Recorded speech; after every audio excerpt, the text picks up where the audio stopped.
तो चलो आज का टॉपिक है sliding friction, rolling friction. Okay, how to reduce friction, किस तरह से हम फ्रिक्शन को रिड्यूस कर सकते हैं। सम एडवांटेजेस ऑफ फ्रिक्शन और सम डिसएडवांटेजेस ऑफ फ्रिक्शन। तो देखते हैं सबसे पहले स्लाइडिंग फ्रिक्शन। कोई ऑब्जेक्ट कोई सरफेस पे स्लाइड कर रहा है तो क्या वो कंटिन्यूसली करता रहेगा स्लाइड? हाँ, वो करता रहेगा। कब? जब फ्रिक्शन जीरो होगा तब। बट वैसा प्रैक्टिकली हम देख नहीं सकते। जो स्लाइड कर रहा है वो कुछ वर्क नहीं करेगा स्लाइडिंग कंटिन्यू करने के लिए, तो वो भी स्टेशनरी हो जाएगा कोई डिस्टेंस के बाद, कुछ डिस्टेंस कवर करने के बाद। ओके, बट वहाँ आपको फ्रिक्शन दिखेगा दिखेगा दिखेगा, यानी जो मोशन है उसका ऑपोजिट फोर्स कोई दिखेगा। रिलेटिव जो मोशन है दोनों सरफेस की, उसके बीच में कोई फोर्स, ओपोजिंग फोर्स आपको दिखेगा। और उस ऑब्जेक्ट स्लाइड कर रहा है, इसलिए उस फोर्स को हमने बोल दिया स्लाइडिंग फ्रिक्शन। ओके, तो उसकी डिफाइन देख लेते हैं। The opposing force that comes into play when a body actually sliding over the surface of the other body is called sliding friction. Example, a flat block is moving over a horizontal table. Horizontal table पर आपको flat block को motion करवाओ तो थोड़ी distance cover करने के बाद वो स्टेशनरी हो ही जाएगा। चलो अब उसके बाद आता है रोलिंग फ्रिक्शन। तो रोलिंग फ्रिक्शन मीन्स जो व्हील होता है, यानी आप साइकिलिंग कर रहे हो तो साइकिल के व्हील रोटेट होते हैं या नहीं होते? ओके, उस तरह के व्हील होते हैं, वो भी थोड़े डिस्टेंस के बाद स्टेशनरी हो जाते हैं, यानी रुक जाती है। आपकी साइकिल की मोशन भी कैसी हो जाती है?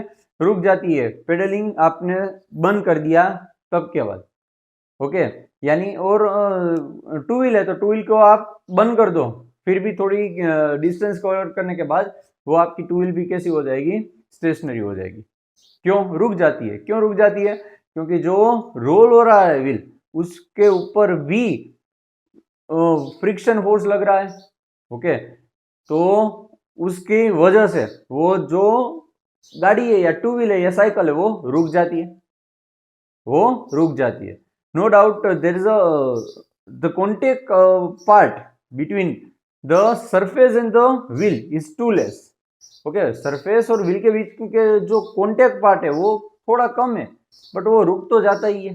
ओके, तो उस मोशन का भी अपोज करता है। ओके, तो जो वो उस मोशन है उसको अपोज कर रहा है, उस फोर्स को हमने बोल दिया रोलिंग फ्रिक्शन। तो देखते हैं उसकी भी डिफाइन। तो भाई when object such as a wheel, when object such as a wheel, disc और ring, sphere or cylinder rolls over a surface, the force of friction that comes into play is called rolling friction. The rolling friction is directly proportional to the normal force.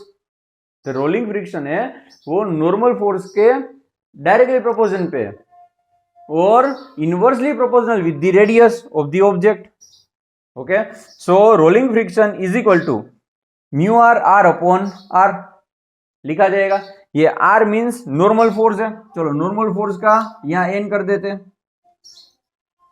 Normal force को हम R से भी indicate करते हैं और N से भी indicate करते हैं, बट जनरली अभी तक हमने N से इंडिकेट किया है तो यहाँ N डाल दिया। तो normal force divide by R into the coefficient of rolling friction. तो देखते हैं, rolling friction is directly proportional to the normal reaction force N and inversely proportional to the radius r of the rolling cylinder or wheel. F rolling is equal to mu r n upon r. तो यहां जो dimension निकलेगा वो किसका dimension होगा?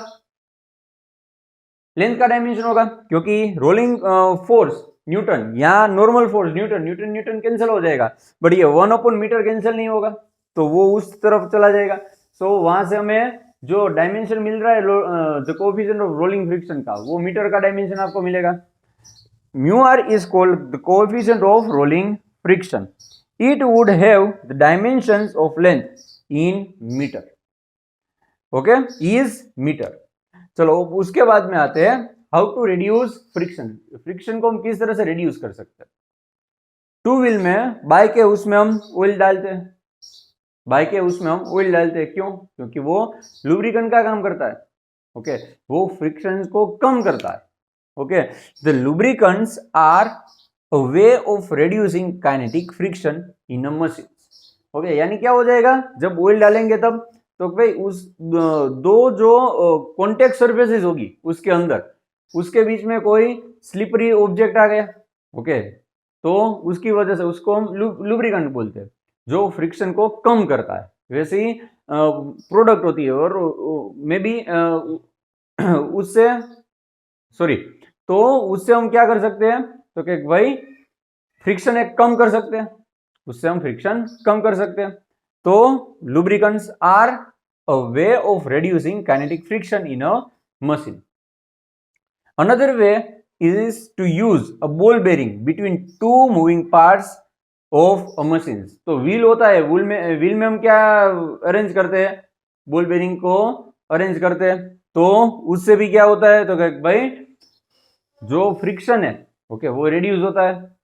फिर last में thin question of air maintain between the solid surface in relative motion is another effective way of reducing friction.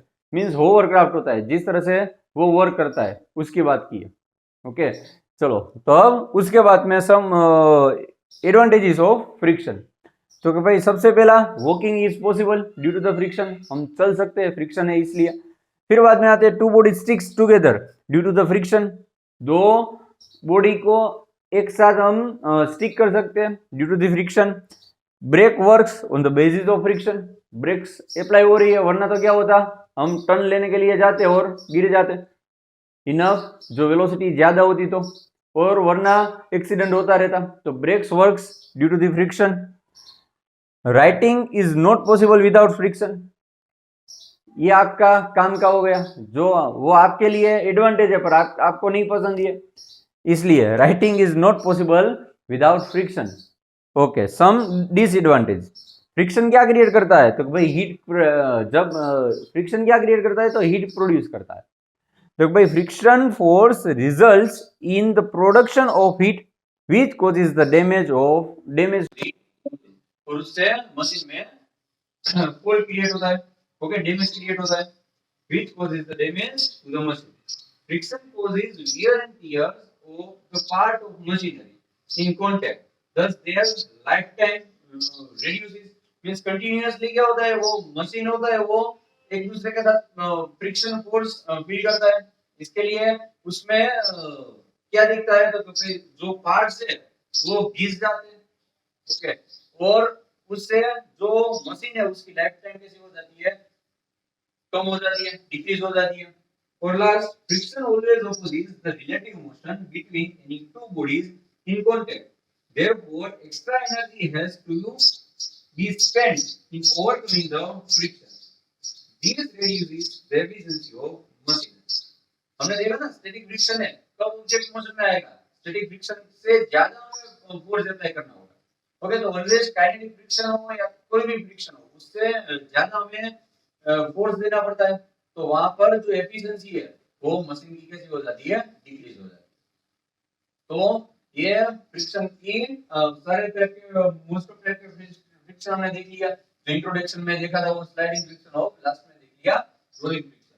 तो ये हाउ तीन मेथड बताई गई है किस तरह से हम फ्रिक्शन को कम कर सकते हैं, और यहाँ पे सम एडवांटेज दिए गए और यहाँ पे थोड़े डिसएडवांटेजेस हमने चर्चा की।